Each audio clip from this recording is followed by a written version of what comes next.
আমরা দেখতে পাচ্ছি ক্রমশ বিএনপি হাইজ্যাক হয়ে যাচ্ছে।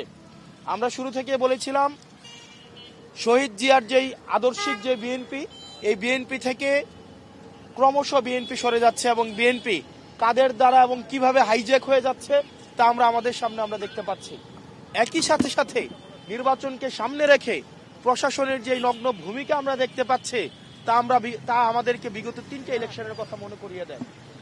আমরা প্রশাসনের যে আচরণ, সেই আচরণ জুলাইয়ের পরবর্তীতে আমরা ভেবেছিলাম সেটির ইতিবাচক, সেটির পরিবর্তন হবে।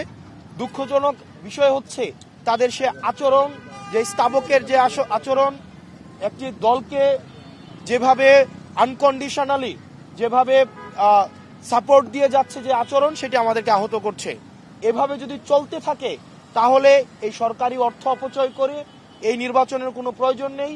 গণতন্ত্রের জন্য যেই লড়াই সংগ্রাম হয়েছে দীর্ঘ 17 বছর, বিএনপির নেতাকর্মীরা যেভাবে রাস্তায় নির্যাতিত হয়েছে, নিপীড়িত হয়েছে, এই প্রশাসনের নগ্ন আচরণকে যদি বিএনপি এন্টারটেইন করে তাহলে এই 17 বছরে যারা ইলিয়াস আলী থেকে শুরু করে যারা গুম হয়েছে, আজকের আমাদের